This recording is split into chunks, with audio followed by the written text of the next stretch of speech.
unexplained mysteries on this earth that people and scientists cannot explain. Whether you believe these stories or not, there is no solid explanation for them. So here are 5 unsolved stories from around the world. During the Cold War, Russia and the Allies weren't exactly best friends.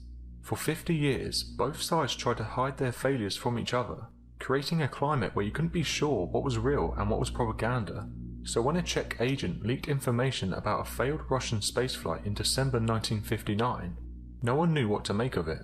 According to the story, Yuri Gagarin's successful 1961 trip into orbit was only one in a long line of Soviet space attempts, and merely the first one that didn't end in the pilot's gruesome death.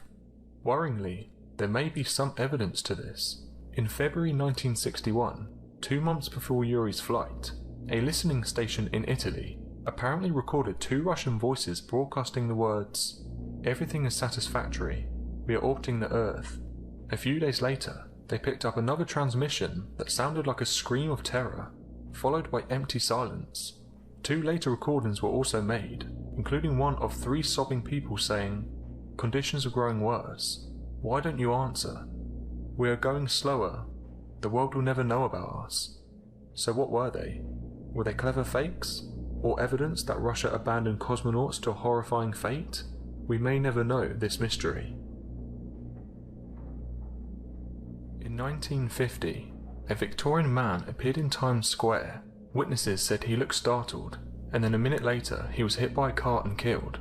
The officials at the morgue searched his body and found these strange items in his pockets. A copper token for a beer worth 5 cents, about $70 in old banknotes, business cards with the name Rudolph Fentz and an address on 5th Avenue, a letter sent to this address in June 1876 from Philadelphia. None of these objects showed any signs of aging. Captain Herbert Rim of the Missing Persons Department of NYPD tried using this information to identify the man. He found that the address on 5th Avenue was part of a business. Its current owner did not know Rudolph Fentz. Fentz's name was not listed in the address book, his fingerprints were not recorded anywhere, and no one had reported him missing. Herbert continued the investigation and finally found a Rudolph Fentz Jr.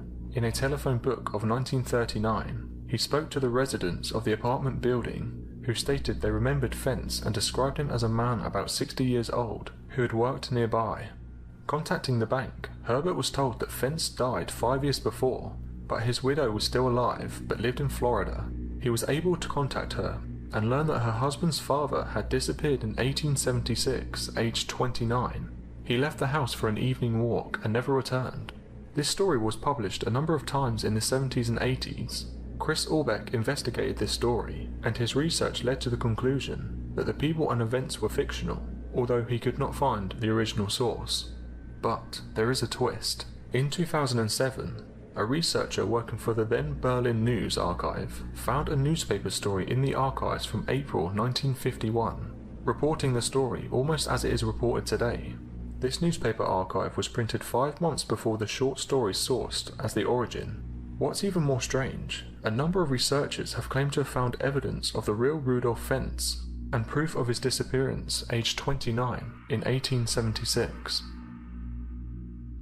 In June 1936, Max and his wife Emma were on a walk when they noticed a rock with wood sticking out from its core. They decided to take the oddity home and later cracked it open with a hammer and chisel. What they found inside seemed to be an ancient hammer of sorts. A team of archaeologists checked it out, and as it turns out, the rock encasing the hammer was dated back more than 400 million years, and the hammer itself turned out to be more than 500 million years old. A section of the handle had begun the transformation to coal. The hammer's head, made of more than 96% iron, is far more pure than anything nature could have achieved, without an assist from modern technology. The hammer is now on show at the Creation Evidence Museum in Texas. For more than 3 decades, miners at the Wonderstone Silver Mine in South Africa have been extracting out of deep rocks several strange metallic spheroids.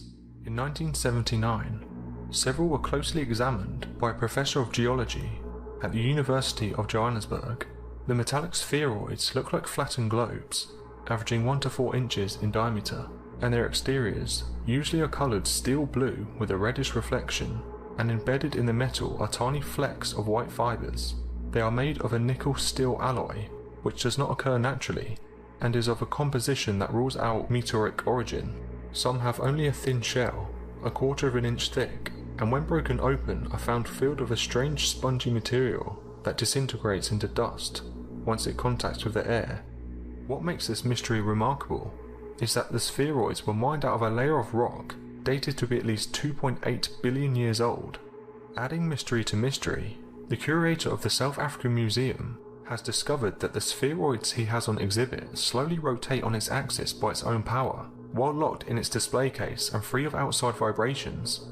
The stones are very well balanced, and have been taken to the California Space Institute at the University of California to have tests done to determine just how well balanced it is. It turned out that the balance is within 100,000th of an inch from absolute perfection. One NASA scientist reportedly said that they do not have the technology to create anything as finely balanced as this. He said the only way that either nature or human technology could create something so finely balanced would be in a zero-gravity environment. There remains a case unsolved from the 1960s. It begins in Rio, Brazil. Two young men, Manuel de Cruz and Miguel Viana, both electrical technicians, were found lying dead together in the middle of a forest, their corpses dressed in their smartest suits with lead masks covering their faces.